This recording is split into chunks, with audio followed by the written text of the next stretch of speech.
오늘 우리에게 주시는 하나님의 말씀 에레미야 29장 20절부터 23절의 말씀입니다.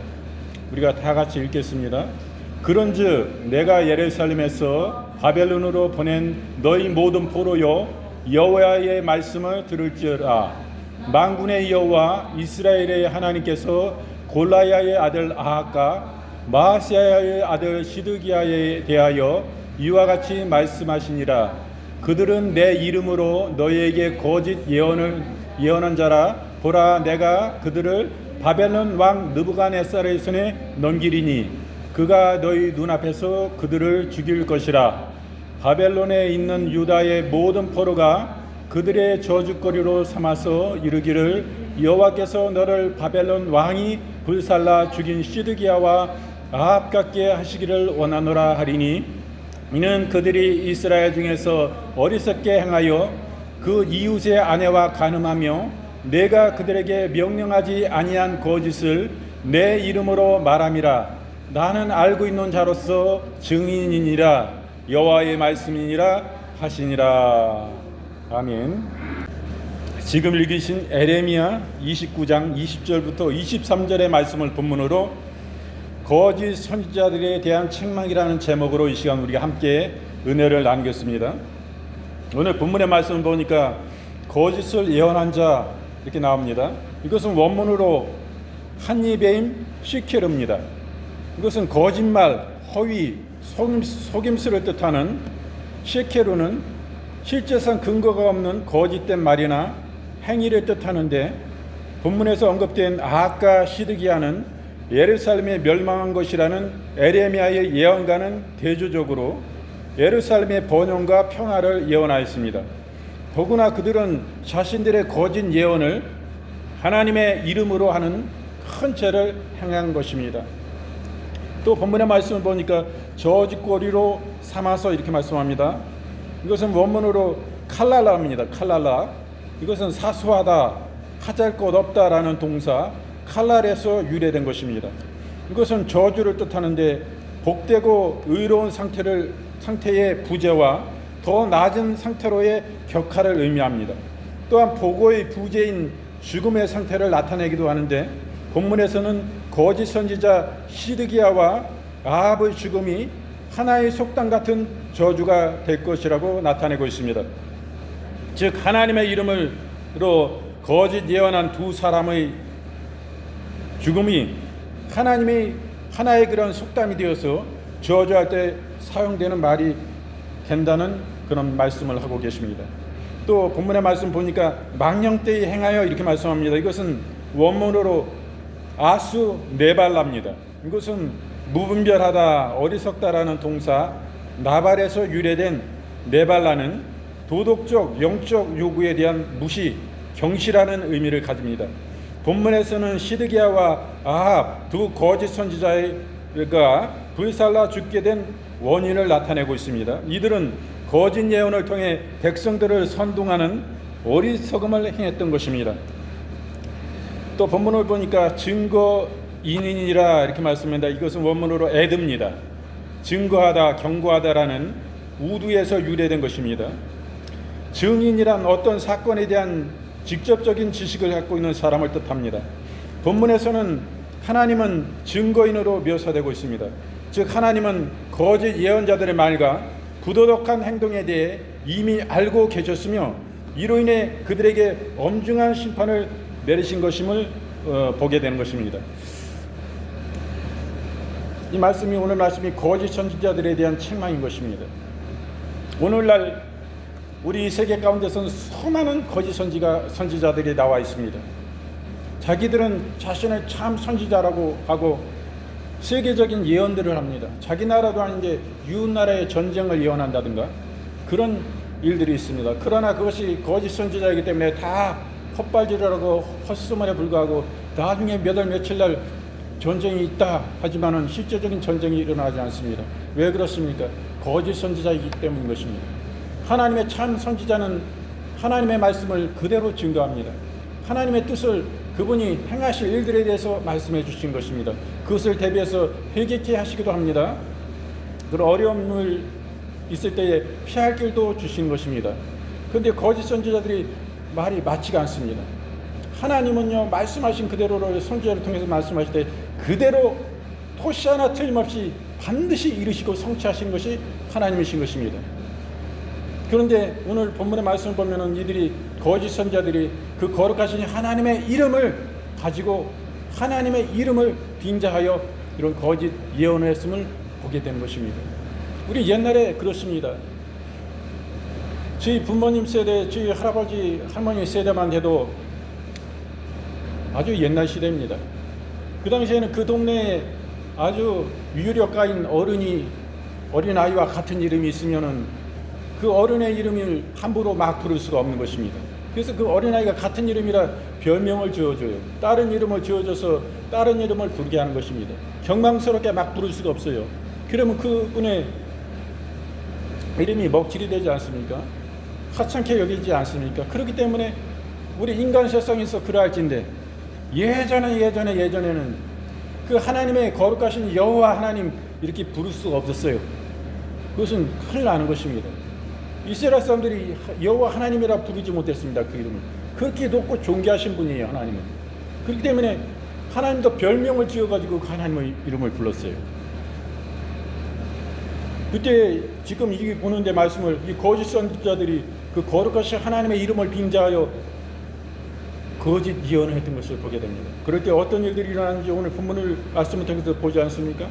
반드시 하나님을 죽이신다. 이걸 보는 거예요. 오늘 말씀은 거짓 선지자 하나냐를 보게 됩니다. 하나냐니까 예언을 해요. 여기에 대해서 참 하나님의 선지자인 에레미야가 반응합니다. 그리고 어떤 예언을 했는가 이렇게 우리가 보게 돼요. 그리고 지금 포로로 끌려간 바벨론의 포로로 끌려간 유대인들에 대해서 에레미야가 편지를 씁니다. 그 포로로 끌려간 바벨론에서 정착을 하라 이렇게 얘기해요. 그리고 거기서 농사도 짓고 70년 후에 하나님이 풀어주시기 때문에 거기에 그 나라 바벨론 왕이 시키는 대로 순응해서 잘 결혼도 하고 집을 정착을 하고 잘 살고 있어라 이렇게 말합니다. 그것은 하나님이 주신 에레미야를 통해서 주신 말씀이고 그것을 편지로 그 백성들에게 포로된 백성들에게 보내게 된 것입니다. 여기에 대해서 이 아합과 시드기야는 거짓 선지자는 어떻게 대하는가 이렇게 우리가 또 보게 되는데 거짓 선지자의 종말이 어떻게 되는지 여기에 보게 됩니다. 정말로 우리는 하나님 말씀을 그냥 상사로이 여겨서는 안 되는 것입니다. 그것은 나뿐만 아니라 내 자손까지도 다 멸망을 받을 수 있는 중요한 문제인 것입니다. 참 선지자도 아닌데 자칭 자기가 선지자라고 하는 사람들 참으로 회개해야 됩니다. 이거 하나님 앞에서 얼마나 큰 어마어마한 죄를 짓는 것을 알아야 돼요. 그래서 오늘 말씀 보니까 하나님의 예언을 보는데 이거 거짓 선지자입니다. 에레미야는 그의 사역의 특성상 매우 많은 적들을 가지고 있었습니다. 정치 지도자들을 비롯하여 제사장과 선지자 등 다른 종교적 지도자들이 그들이었습니다. 이 당시의 사상은 한마디로 시온 신학이라고 할 수 있어요. 시온 신학으로 표현할 수가 있습니다. 하나님의 거하시는 시온과 예루살렘은 결코 멸망할 수가 없다라는 것이 주된 내용입니다.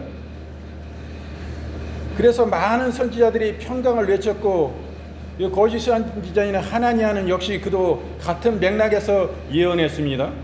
이것은 당대의 공인된 신학이었습니다. 이 신학적 교류에서 이탈한 에레미야는 참 선지자인 에레미야는 이단 시대였습니다. 그러나 그것은 어용 신학으로서 에스겔은 성전을 떠나시는 하나님의 개념을 전했던 것입니다. 에스겔 선지자도 하나님이 그 성전을 떠나신다. 하나님은 예루살렘과 시온을 결코 떠나시지 않기 때문에 그것은 늘 평강이 임하고 그런 좋은 것으로만 이렇게 예언했다 이 말이에요. 그런데 이게 거짓이에요. 에레미야 8장 11절 말씀에 그들이 딸 내 백성의 상처를 심상히 고쳐주며 하나님은 우리 예수 믿는 유대인 사람들을 당신의 딸이라 말씀하신 것입니다. 내 백성의 상처를 심상히 고쳐주며 말하기를 평강하다 평강하다 하나 평강이 없도다 이렇게 말씀합니다. 에스겔서 8장 6절 말씀, 그가 또 내게 이르시되 인자야 이스라엘 족속을 행하는 일을 보느냐. 그들이 여기서 크게 가증한 일을 행하여 나로 내 성소를 멀리 떠나게 하느니라. 너는 다시 다른 큰 가증한 일을 보리라 하시더라. 이렇게 말씀합니다. 하나님이 하나님의 성전을 떠나신다고 분명히 말씀하지 않습니까? 그러나 이 거짓 선지자들은 하나님은 시온과 예루살렘을 당신의 성전을 결코 떠나지 않는다라고 증거하고 있는 것입니다. 그들의 죄악으로 인하여 하나님은 그곳에 계실 수가 없다고, 이 가증한 인들의 행함을 보라고 하나님은 에스겔 선지자를 통해서 말씀하신 것입니다. 이 거짓 선지자 하나냐의 예언에 대해서 에레미야의 반응이 나옵니다. 에레미야는 하나냐의 예언에 긍정적인 반응을 합니다. 비록 하나님의 계시에 의해 이스라엘의 멸망을 예언했지만은 그 자신은 나라의 멸망을 피하고자 하는 마음을 가지고 있었던 것입니다. 그는 처음 멸망의 메시지를 듣고 하나님께 항의를 했습니다. 그러나 계속해서 하나님과의 교제에서 온 에레미야는 전통적인 선지자의 분별법을 사용하여 그의 예언이 평가되어야 함을 말하고 있습니다. 참 선지자와 거짓 선지자를 구별하기 힘들었던 상황에서 이것이야말로 가장 확실한 기준이었던 것입니다. 에레미야 4장 10절 말씀, 내가 가로되 슬프도소이다. 주 여호와여 주께서 진실로 이 백성과 예루살렘을 크게 속이셨나이다. 이르시기를 너희에게 평강이 있으리라 하시더니, 신명기 18장 22절 말씀, 만일 선지자가 있어서 여호와의 이름을 말한 일에 증언도 없고 성취함도 없으면 이는 여호와의 말씀하신 것이 아니요 그 선지자가 방자히 한 말이니 너는 그들을 두려워 말지니. 이렇게 말씀합니다. 분명한 것입니다. 참 선지자와 거짓 선지자의 분별법에 대해서 말씀하신 거예요. 반드시 하나님 여호와의 이름으로 말한 그 참된 예언은 증언이 있어야 됩니다. 반드시 그 일은 성취된다. 이렇게 말씀하시는 거예요. 그와 반대로 거짓 선지자는 그 증언도 없고 그 일이 성취되고 이루어지는 일이 없다. 이렇게 말하는 것입니다. 그러므로 너는, 에레미야 너는 그들을 두려워 말지니라. 이렇게 하나님께서 말씀하시는 것입니다. 하나냐는 에레미야의 말에 대해서 자신 있게 대응하면서 에레미야의 목에 있던 나무 멍에를 꺾어 버렸습니다. 그러나 곧 하나님께서는 나무 멍에 대신에 새 멍에를 만들라고 명하십니다. 하나님께서는 자기 임의로 예언한 하나냐의 죽음을 선고하셨습니다. 그것이 응하여 그의 7월에 하나냐가 사망하게 됩니다. 그의 거짓되고 패역한 예언은 사태를 더욱 심각하게 만들기만 하였던 것입니다. 에레미야 28장 13절 말씀, 너는 가서 하나냐에게 말하여 이르기를 여호와의 말씀에 내가 나무 멍에를 꺾었으나 그 대신 새 멍에를 만들었느니라. 에레미야 28장 16절부터 17절 말씀, 그러므로 여호와께서 말씀하시되 내가 너를 지면에서 제하리니 내가 여호와께 패역하는 말을 하였습니다. 금년에 죽으리라 하셨느니라 하더니 선지자 하나냐가 그의 7월에 죽었더라. 이렇게 말씀하신 것입니다. 여러분, 물론 하나님은 당신의 성전에 계십니다. 당신의 교회에 계십니다. 왜? 당신의 집이, 당신이 거하시는 집이시기 때문인 것입니다. 그렇기 때문에 이 땅의 사람들은 어리석은 사람들이 참 많아요. 우리가 교회가 어려움이 있어가지고 어떤 일들이 있어가지고 우리가 몇 개월간 1년은 아니어도 한 8개월 정도 교회를 떠나 있은 적이 있습니다. 그리고 우리가 다시 돌아오게 됐는데 거기에 대해서 우리 동네 사람이 한 분이 그전에 인사도 하고 친하게 지냈어요. 그랬었는데 그분이 와가지고 하는 소리가, 저는 반갑게 인사를 하고 맞이했죠. 근데 그분이 하는 얘기가 뭐냐면은, 목사님 이랬다 저랬다, 목사님은 가셨는데 왜 또 오셨냐고, 나는 이랬다 저랬다 하는 사람이 싫다고. 그리고 그분이 돌아갔어요. 저도 뭐 썩 기분은 좋지 않은 내용입니다. 저는 그런 얘기가 아닌데 오해한 부분도 있고 그런데 그런 정도 마음은 그렇게 주시지 않았어요. 그분에 대해서 동의할 수도 없었고 그런 분이 있었는데 그분이 몇 개월 후에 갑자기 심장마비로 사망을 했습니다. 건강했던 사람이 심장마비로 사망을 했어요. 제가 처음 얘기하는 거기 때문에 몇 년이 지난 것 같지만은 우리 교인들은 모르잖아. 제가 그런 거 가지고 누구한테 얘기하는 사람이 아니에요. 전혀 모르잖아. 근데 저는 알고 있는 거예요. 하나님은 지금도 살아계신 것입니다. 그런 것들을 볼 때 얼마나 안타까워요. 하나님은 살아계시고 하나님이 일하시는 거예요. 모든 우리 교회에 대해서 저기 했던 분들이 다 하나님의 하나큰 그로 인하여 이 땅에서도 하나님이 그 지혜를 갚으신 걸 봅니다. 이 거짓 선지자 하나냐가 어떻게 됩니까? 자기만 죽는 것이 아니라 하나님이 그 선지자도 죽이실 뿐만 아니라 그 자손까지 다 죽이시고 멸하신다고 말씀하시고 그대로 이루어진 것입니다. 하나님은 지금도 살아계세요. 이 에레미야가 이 편지를 포로로 끌려간 유대인들에게 지금 바벨론으로 끌려간 유대인들에게 편지를 보냅니다. 이러한 상황 속에서 에레미야는 이미 바벨론으로 포로로 잡혀간 유대인들에게 편지를 보내고요. 그는 그 편지에 몇 가지를 부탁합니다. 그 첫째는 그 땅에 거하여 그 땅에 살고 집을 짓고 전원을 만들어서 그곳에 정착하라 이렇게 말합니다. 이것은 그들이 그곳에 거해야 할 기간이 오래될 것임을 간접적으로 시사하는 것입니다. 그러므로 곧 회복되리라는 미혹에 빠지지 말고 그곳에서 삶을 성실히 살라 이렇게 당부하는 것입니다. 이 거짓 선지자들은 곧 1, 2년 안에 포로에서 다시 회복되고 돌아올 것이라고 이들에게 편지를 보내고 이들을 미혹했습니다. 그런데 참된 에레미야를 통해서 하신 하나님의 말씀은 그곳에 집을 짓고 정착해서 결혼해서 잘 살라. 그냥 회복되는 것이 아니라 70년 후에 내가 다시금 그 포로된 바벨론에서 너희를 해방시켜서 다시 너희 땅으로 돌아오게 할 것이다 라고 말씀하신 것이에요.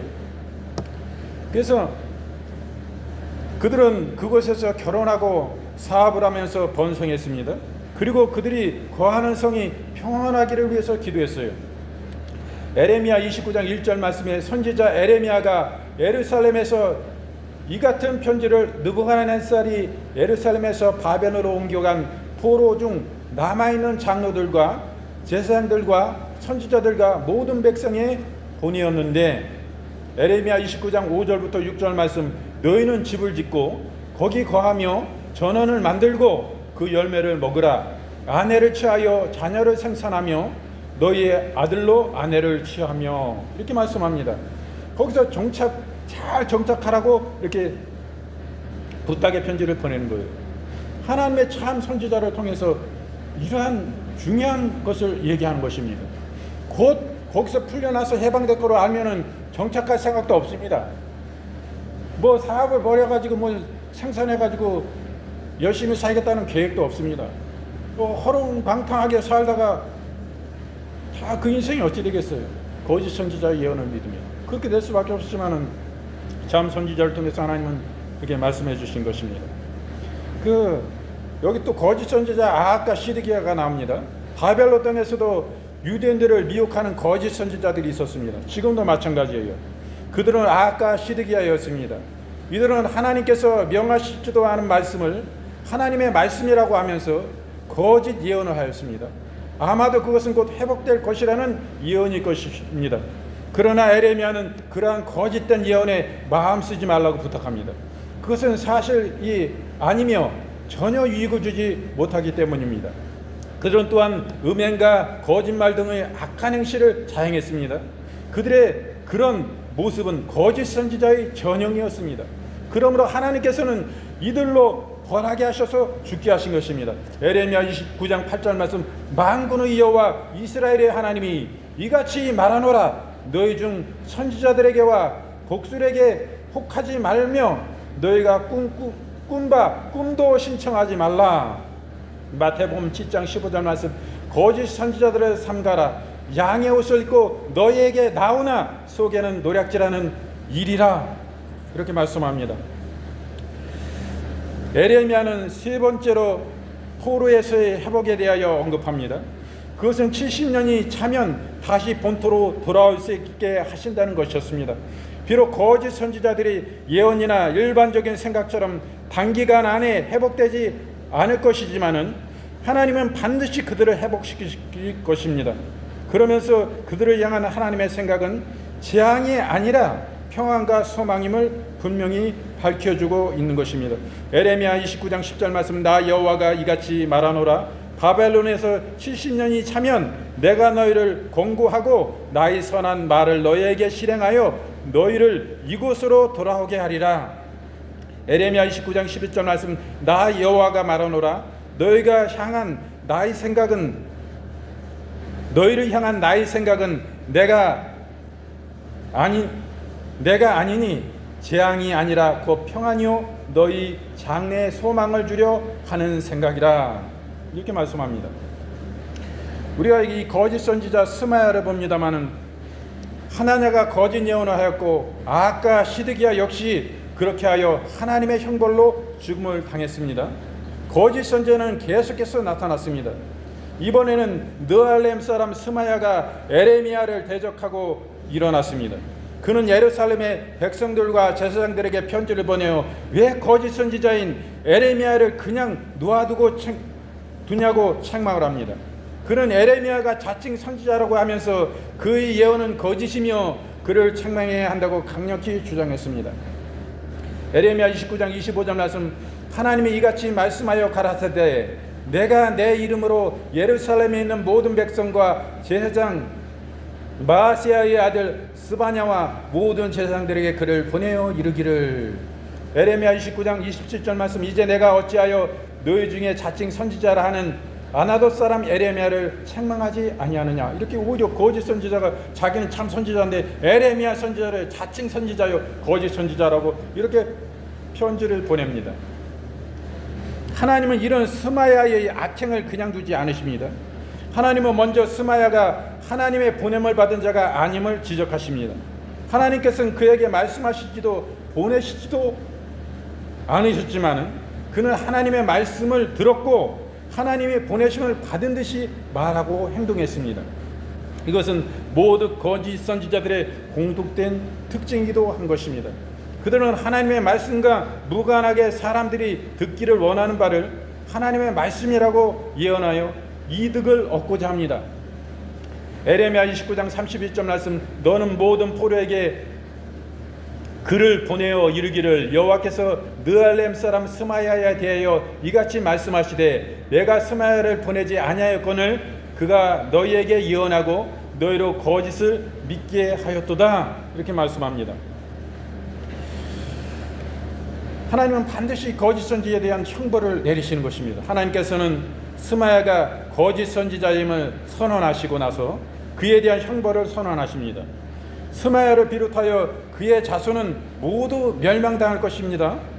그들은 하나님께서 약속하신 바 이스라엘의 회복이 성취되기 전에 사망할 것이므로 그것을 보지 못할 것입니다. 이처럼 하나님을 거역하고 반대하는 자들은 하나님의 베푸시는 선한 일들을 보지 못하고 죽고 맙니다. 엘리사 시대의 한 장관도 엘리사를 통한 구원의 메시지를 의심함으로써 구원의 반열에서 제외되었습니다. 그러므로 우리는 진정한 하나님의 말씀에 대해 초의 의심도 있어서는 안 되는 것입니다. 오늘은 이렇게 우리가 거짓 선지자에 대한 하나님의 책망에 대해서 이렇게 말씀을 살펴봤습니다. 오늘날도 마찬가지인 것입니다. 이 어지러운 대한민국의 현실의 시국 가운데서는 모든 세상이 어지러울 때일수록 거짓 선지자가 나옵니다. 자칭 자기가 하나님의 보낸 선지자예요. 그런 일들을 볼 때 제가 너무나 안타까움을 느낍니다. 하나님의 선지자는 하나님의 주신 그것을 가지고 그대로 백성에게 선포하는 것입니다. 오늘 우리가 본 에레미야 선지자는 진정 이스라엘을 그 나라를 사랑하고 귀민족과 백성을 사랑하고 그 앞서 하나님을 사랑하는 눈물의 선지자였습니다. 참된 선지자는 그 심령 속에 우리 주님의 애통과 눈물이 있습니다. 주님의 심장이 그곳에 머뭅니다. 그 선지자의 심장 속에 주님의 마음이 머무시고 그곳에 거하십니다. 그렇기 때문에 주님이 이 땅의 영혼들을 향한 애통과 사랑과 연민과 자비가 흘러 넘치는 것입니다. 마음으로 깊이 울고, 왜? 주님이 영혼들을 향해서 진실한 사랑을 가지고 영혼들을 향해 애통해 하시며 영혼들의 아픔에 주님은 눈물을 보이시기 때문입니다. 주님은 가슴을 치시기 때문인 것입니다. 그러한 좋으신 주님을 알고 주님이 계시해 주시기 때문에 그 선지자의 심장 가운데 그 눈물이 안 흘릴 수가 없어요. 주님이 우시는데 그 크신 하나님의 그 영광 그 자체이신 그 부진이 눈물을 흘리는데 선지자인 피 잊어모른 그 인생이 엎드려지지 않을 수가 있습니다. 그 심령이 엎드려지고 물같이 그 마음이 쏟아지며 가슴을 치고 통탄할 수밖에 없는 것입니다. 주님의 애통과 눈물이 있지 않을 수가 없는 거예요. 선지자는. 우리는 잘 분별해야 됩니다. 이 시대를. 지금 이런 어려운 시국 가운데 우리가 광장에서 이런 집회가 이루어지고 이런 것을 봐요. 그러면서 막 굉장히 가격해지고 그럽니다. 막 광장 안에서 연설하는 사람들이 막 보통 욕을 많이 합니다. 답답한 심정에서 그런 일도 있을 수 있습니다만은 그들이 핑계대는 것은 주님도 욕을 하셨다 이래요. 이런 망발이 어디 있습니까? 주님이 안타까운 심정으로 세례 요한도 그렇지만은 그 영들을 불쌍히 여긴 가운데 독사의 새끼들아 하면서 주님을 외쳤어요. 너희가 참마음으로 회개치 아니하고 외식으로 회개하는 건 이게 무슨 필요가 있냐? 너희가 그날에 구원받기 위해서 세례받으려고 나오지만 이 독사의 새끼들아 네 심령을 참으로 쪼개고 회개하라. 이 장로의 유전을 따라 사는 자들아 하면서 주님은 안타까움으로 그 영들을 사랑함으로 외친 것입니다. 이것을 가지고 주님이 욕하셨으니까 우리도 욕할 수 있잖아 이렇게 빗대어 감히 거룩하신 주님의 이름을 통해서 말씀을 가지고 망발을 하는 일들을 봅니다. 이것은 하나님 앞에 참으로 잘못된 것이에요. 거짓 선지자이기 때문에 그렇습니다. 참 선지자라면은 어떻게 그분을 본 사람이 그분의 계시를 받는 사람이 이렇게 교만할 수가 있어요? 그래서 저는 안타까움을 느낍니다. 무조건 거기서 많이 모여서 진로된다고 해서 그것이 이 세상의 영향력으로 나아가는 것이 아닙니다. 참으로 지혜 있게 처신하고 모든 언행 심사를 주님 앞에 회개해 봐야 되는 것입니다. 아무리 광화문에서 많은 숫자가 찬반 모임이 많이 모여도 언론들이 다 들어서 가지고 그것은 보도도 하지 않습니다. 왜 그렇습니까? 지혜롭게 처신을 해야 돼요. 어제 그렇죠. 2월 15일 중앙일보 기사를 보니까 광화문에 뜬 암흑개가 성관이 온전히 해체하고 목사가 관리 감독 이런 기사가 났어요. 이거는 안 좋은 기사를 내놓은 것입니다. 이런 걸 일삼고 국민저항권을 일삼고 그것을 연설하고 설파하는 지도자들은 참으로 깊이 생각해 봐야 되는 것입니다. 그 광장에 수백만의 지지자들이 보이는데 그들 앞에서 국민저항권을 얘기합니다. 헌법 위에 있는 국민저항권을 얘기합니다. 참으로 유념해야 되고 정제돼야 되고 절제돼야 되는 것입니다. 절대 비폭력, 절대 헌법을 준수하고 법률을 준수하고 철저히 지키고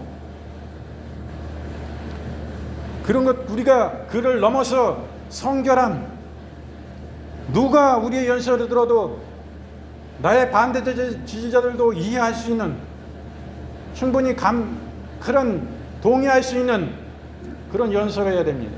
전혀 누구도 이해할 수 없는 상식적으로 오직 지지자들을 집합을 위해서 그렇게 상식을 뛰어넘는 얘기를 할 때 저는 안타까움을 느껴요. 그 속에 제가 섞일 수가 있습니까? 아직도 하나님 너 주고 아직도 회개치를 않았더라고요. 아직도 회개치 않았어요. 저 회개한 줄 알았습니다. 그런 건 공식적으로 하나님 앞에 크게 참으로 참 회개를 하고 들이서야 돼요. 기자회견에서도 회개해야 되는 것입니다. 뭐 하나님 까불지 마. 이런 자가 참된 선지자가 될 수 있습니까?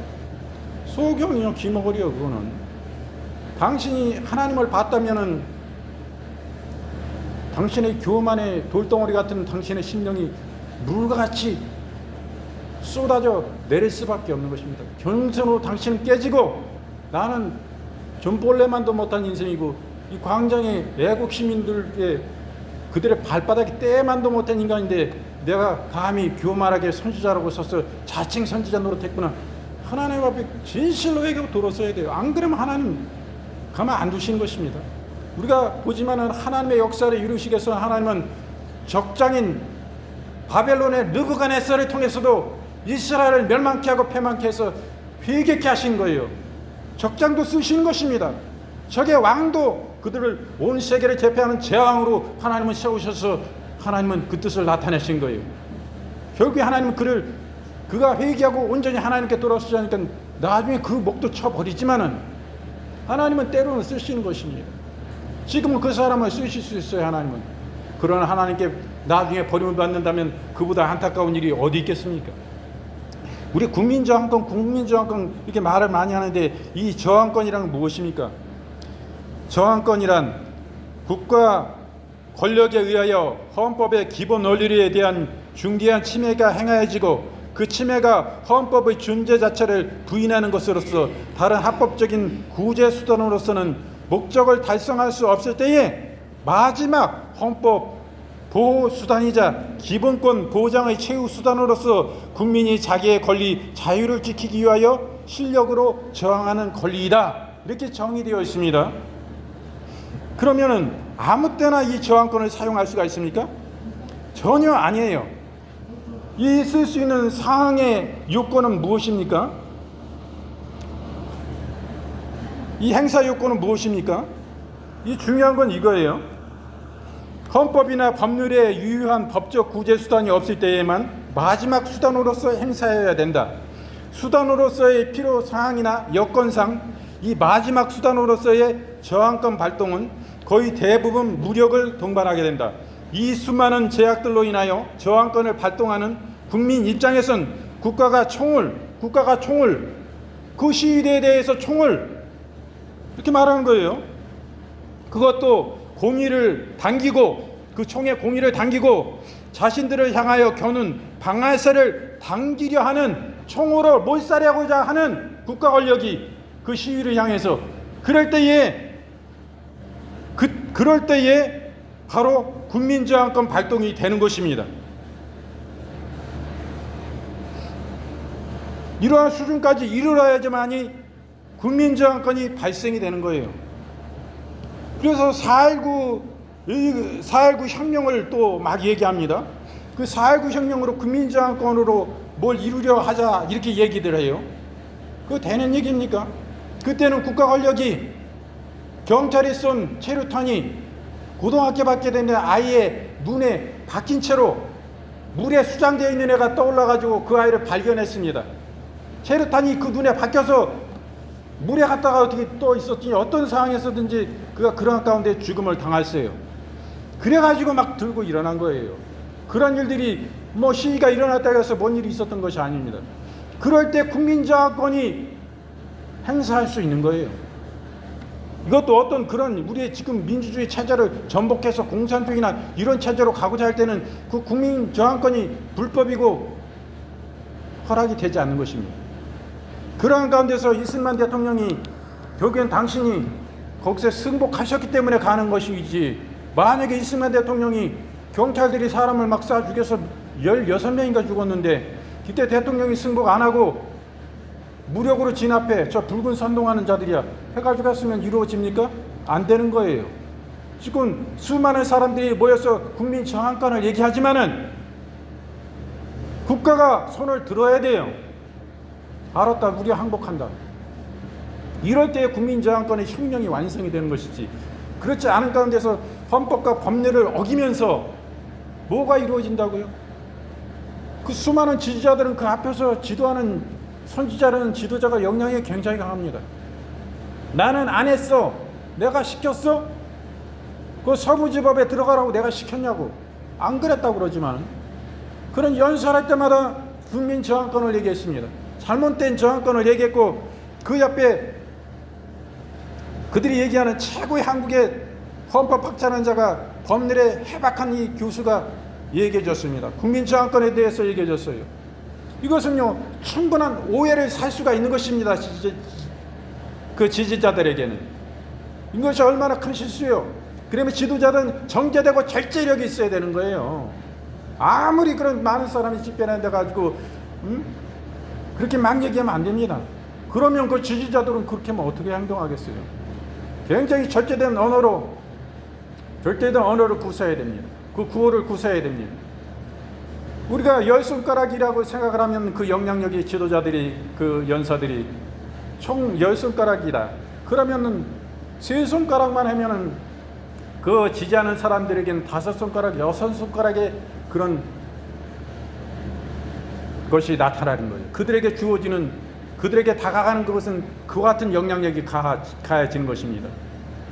그렇기 때문에 주의를 해야 돼요. 이 국민저항권이라 4.19 혁명으로 이와 같이 우리가 국민저항권으로 뭐 우리의 뜻을 이루자 이렇게 하고 막 나가고 이와 같이 연사들이 지도자들이 그 앞에서 막 외치고 부려지질 때는 이 다 10손가락 10개가 지금 나가고 있는 것입니다. 그럴 때 그 지지자들이 받는 것은 어떻다고 생각을 해요? 내가 직접적으로 시키지 않았고 내 뜻은 그 뜻이 아니고 전혀 의도가 잘못 전달된 것이다.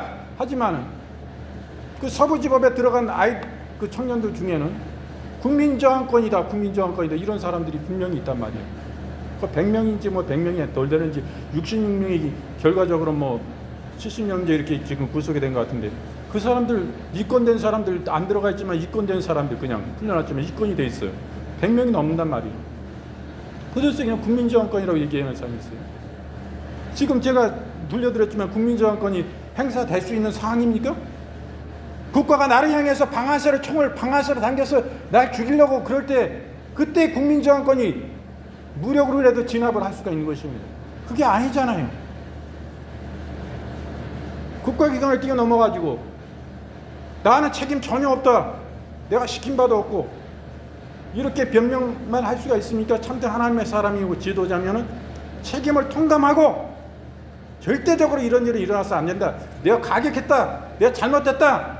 막 욕적거리하고 육두문자 쓴 거 연설할 때 잘못됐다. 내가 목사고 하나님의 죽일 놈이고 난 선지자도 아니다. 솔직히 고백해야 돼요.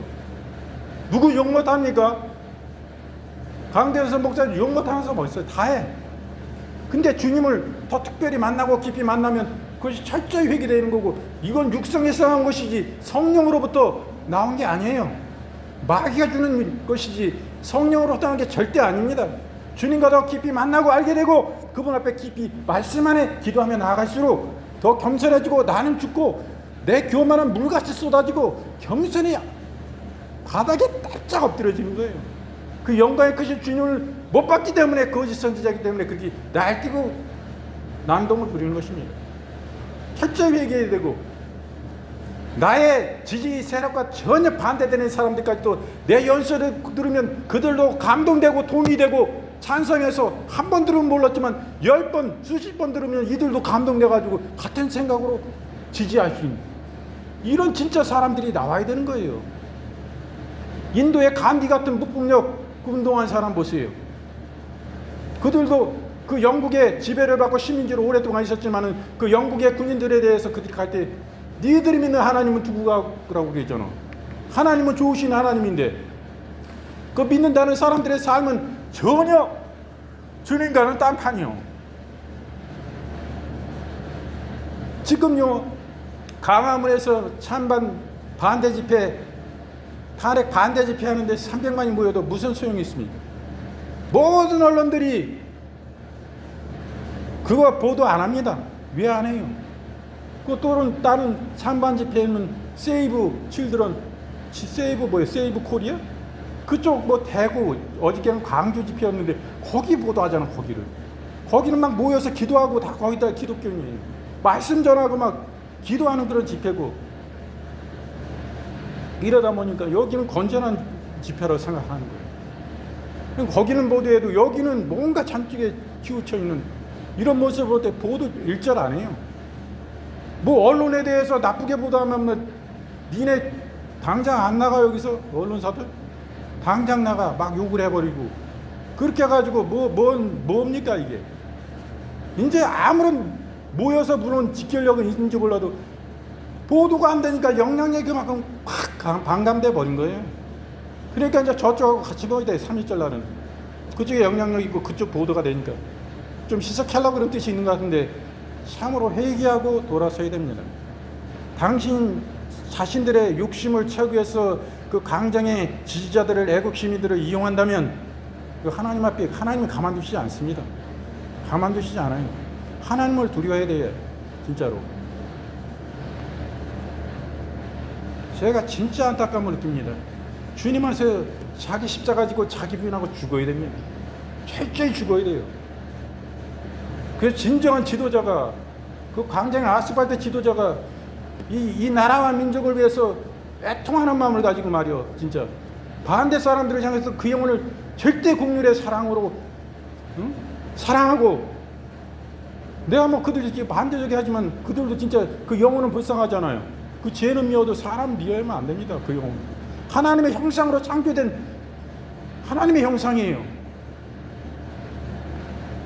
그들도 감동 줄 수 있는 사람 돼야지. 그런 저기로 안 서가지고 이렇게 언론이 등한시하고 돌아보지도 않는 이거 가지고 뭘 한다는 것입니까?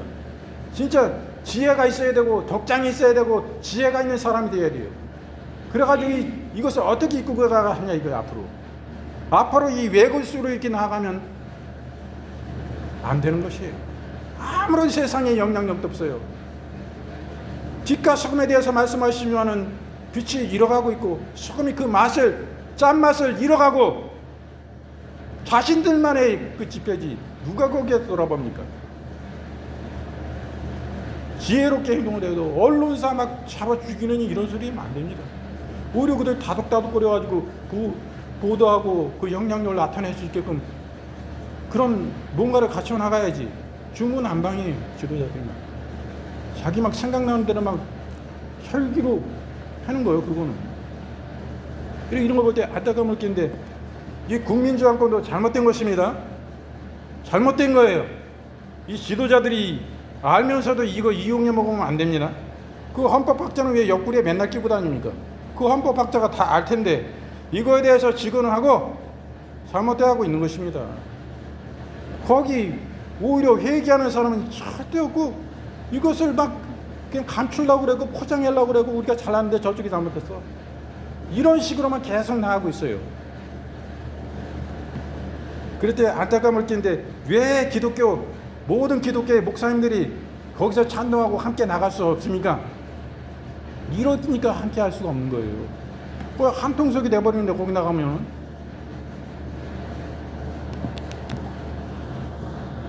그래서 이렇게 세상으로부터 지탄을 받으면서 이거 되겠습니까? 할 소리를 해야지. 강화문 했던 아무개가 성관이 완전히 해체하고, 이 사람 목사예요. 강장의 지도자. 이 사람 이러면 안 되겠는데 성관이 완전 해체하고 목사가 관리감독, 성관이를 목사가 관리감독합니까? 이런 반헌법적인 이런 얘기를 일삼으면 저쪽에서 뭐 언론에서 다 뜯어먹을 소리요. 이거 상식이 이런 걸로 인해 가지고 거기에 기자들이 가가지고 그 집회를 취재하고 보도하고 하겠습니까? 상식적으로 일반적인 상식으로도는 이거는 이해될 수 없는,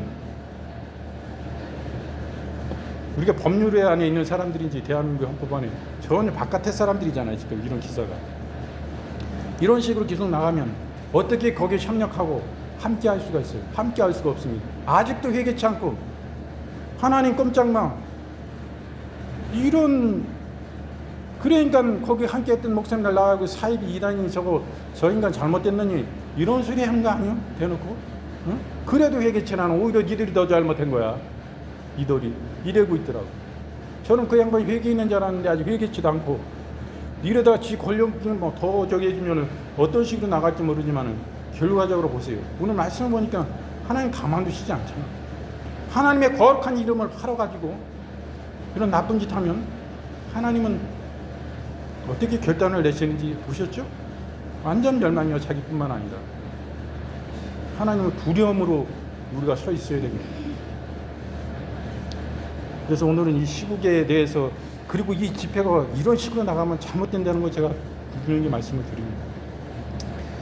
이렇게 함께 은혜를 나누었고요.